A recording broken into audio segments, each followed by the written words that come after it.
we're going to start exploring the theme of model making. I'm going to introduce you to some of the tools and equipment that you'll need to use, the safety measures, and then some techniques that you could use to apply some basic model making techniques. Looking at your foam board, you should see that there are several layers to it. The inner foam and then the outside card pieces.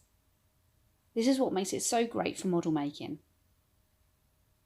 Now there are a huge range of craft knives that you might have been able to purchase. This one has lots of different heads. This one here is a larger basic knife. It has a retracting blade which can be broken off once it becomes blunt, so you can break the pieces away and create a sharper edge. This is great for cutting straight lines in thicker card, but not perfect for model making. A ruler is an essential tool for accuracy, measuring out your pieces before you start cutting and constructing them. You may have purchased a basic craft knife that just has one attached head already, or you might have purchased one like this with different sizes and shaped heads that you can interchange just by twisting the top of the craft knife and twisting it back in to tighten. As well as being great for cutting accurate lines with a ruler, a scalpel or craft knife is great for cutting curved lines with extra detail. You always have to make sure that your other hand is tucked out of the way, just in case you slip. So you'll notice that my left hand, whilst I'm cutting, is on the other side of the blade, away from where I'm cutting as much as is practical. This just makes sure that my fingers are as safe as possible.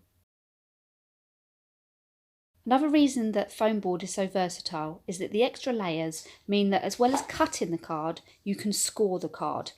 And I'm demonstrating this here. That first line I cut wasn't quite all the way through, I've scored it. This second line shows me cutting the card away. But look what happens with the scored line. The bottom layer of card is still intact, which means that these two pieces are still technically connected. For creating your theatre set or any other kind of model, this is a handy little tip and will help you to construct your walls. So let's start thinking about how we're going to use these materials and tools to create your theatre design. Firstly, just a reminder that your cutting mat is not only going to protect the surface you're cutting onto, but actually make it safer and easier for you to cut. The gripping texture of the cutting mat will hold onto the card or paper as you cut it. For any straight lines, especially when you're cutting through really thick card, a groove ruler or safety rule is a vital piece of equipment. Your fingers are tucked inside the groove so that as you cut, if you were to slip, your fingers are tucked away out of harm's way. Now when it comes to actually constructing your set, there are a range of different adhesives that we can use. Generally speaking, most model makers will use craft glue. You might know it as PVA glue. It's a great glue and it dries clear and it tends to be quite tidy if you're using it properly. Just bear in mind that it has quite a long setting time. It doesn't dry immediately, so you have to be really patient when using craft glue.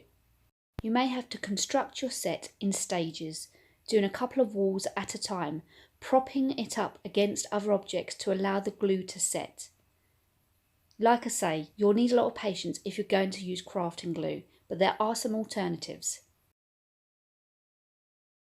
You should already have a hot glue gun from previous work. You can use a hot glue gun for the model making section as well. You should find that the glue dries really quickly and does dry clear. It may just be a little bit more messy than the craft glue, so just take care when you're using it. If you plan on painting or decorating your theatre set once you've constructed it, masking tape might be another good alternative. It's less messy, you have better control over it, and it is a strong way of constructing the walls of your set. Most model makers, especially architectural model makers, will complete a drawing of a floor plan before they even consider the construction of their theatre set. This is a bird's eye view of what your theatre or building, whatever it is you're designing, would look like from above. In standard floor plans, you'll have quite a lot of detail and everything will be in proportion. So it will be a scaled down version of what it would look like in real life. Your theatre set doesn't need to be completed in such detail, but it is going to be a really handy tool to help you with your actual construction of your theatre set. Use a ruler for accuracy and plot out and draw out where the different objects will be within your theatre scene. Will there be more than one room? Are there going to be any doors or windows? Are there going to be any pieces of furniture or characters within the set that you can draw in, planning out how it will look from above? You could then use this floor plan or a copy of it when you then come to constructing the walls of your theatre plan. You can stick them in the correct place using your floor plan as your plan. As with most crafts, there are a huge range of tools and materials that you could use for model making. I've suggested some to you, but you might have alternatives in mind, and that's fine. It's just important to experiment and explore and just have a go. You should now be able to complete your model making tasks in Workbook 1.